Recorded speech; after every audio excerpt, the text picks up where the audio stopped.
Heartbreaking. John Cena defeats Brock Lesnar, but at what cost? The injury may end his career. The roar of the crowd turned into pure silence. Fans who once screamed John Cena's name were now holding their breath in disbelief. After a brutal, bloody battle that could go down as one of the most punishing matches of his career, John Cena finally defeated Brock Lesnar, but at what cost? The victory came with a terrifying price that could signal the end of an era. Cena's body lay motionless on the mat as doctors rushed in. His arm was twisted unnaturally, his face pale, and his breathing shallow. Brock Lesnar, furious after the 3 count, had unleashed a savage post-match assault that nobody expected, not even the WWE officials. Some say it wasn't part of the show. Some say Brock snapped. But others believe Cena knew exactly what he was walking into. Would you risk everything, your body, your career, your legacy, for one last win? This wasn't the first time these two legends had collided,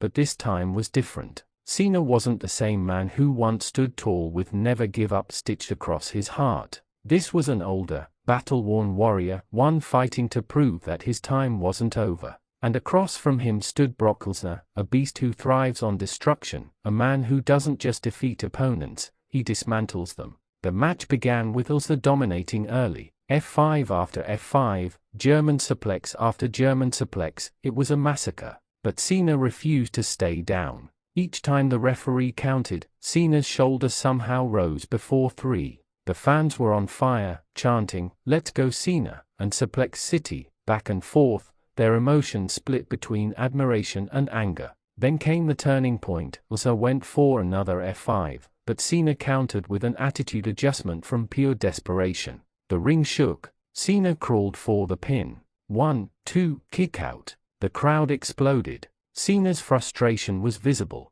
His body was breaking, but his will refused to die. How far would you go if the world told you your best days were behind you? In one final surge, Cena locked Lesnar in the STF. Brock's face turned red as he fought to escape. The arena echoed with deafening screams. And then he tapped out. Brock Lesnar actually tapped. Cena had done the unthinkable. The referee called for the bell, and the arena erupted in disbelief. Cena collapsed, victorious but broken.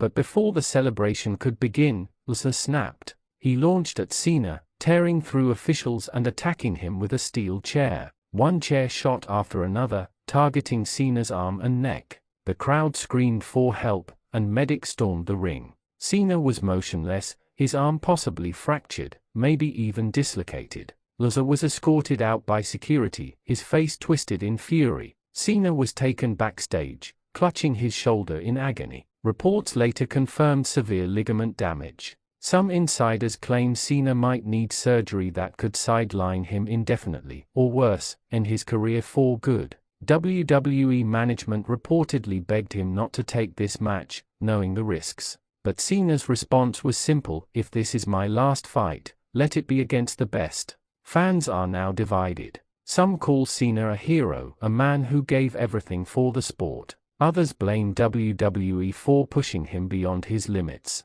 But the truth is, Cena made his own choice. And in doing so, he reminded the world what true heart looks like. Is this the end of John Cena's career? Or is it just another chapter in his never-ending legacy? Can a man who built his name on never give up truly walk away now? Let me know your thoughts in the comments. Should Cena retire before it's too late, or should he come back for one final showdown with Brock Lesnar? Whatever happens next, one thing is certain: this night will be remembered forever. John Cena may have won the match, but the cost could be his entire future. The man who always stood up might finally be forced to stay down. Because sometimes, victory isn't about who stands tall at the end, it's about what you lose along the way.